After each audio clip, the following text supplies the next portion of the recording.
Welcome to డీటెయిలర్. So చాలా మందికి ఒక డౌట్ ఉంది, బఫింగ్ కాంపౌండ్స్ ఏంటి, ఎలా వాడతాము, ఎలా అని చెప్పేసి. సో ఈరోజు మీ అందరికీ చూపిస్తున్నాం. చూడండి ఎన్ని ప్రోడక్ట్స్ పెట్టామో. ఇక్కడ 3M అండర్ బాడీ ఉంది అండ్ సైలెన్సర్ కోటింగ్ ఉంది 3Mది.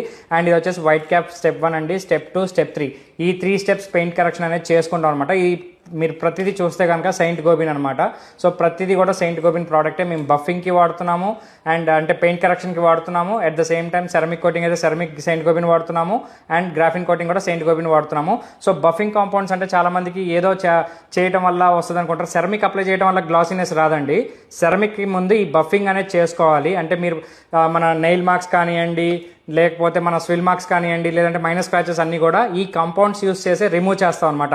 రిమూవ్ చేశాక వచ్చిన గ్లాసీనెస్కి ceramic or graphene or PPF అది ప్రొటెక్షన్ కోసం చేస్తాం.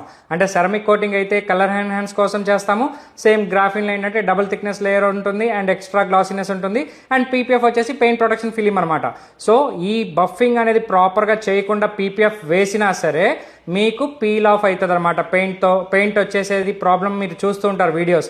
సో అదేంటి అంటే పీపీఎఫ్ఏ డ్యామేజ్ అవ్వాలి కానీ పెయింట్ రాకూడదు. సో మన బయట చాలామంది చాలా లో క్వాలిటీ ప్రోడక్ట్ వాడుతున్నారు and at the same time ఈ 3 స్టెప్ పెయింట్ కరెక్షన్ చేయకుండా పీపీఎఫ్ చేస్తారనమాట.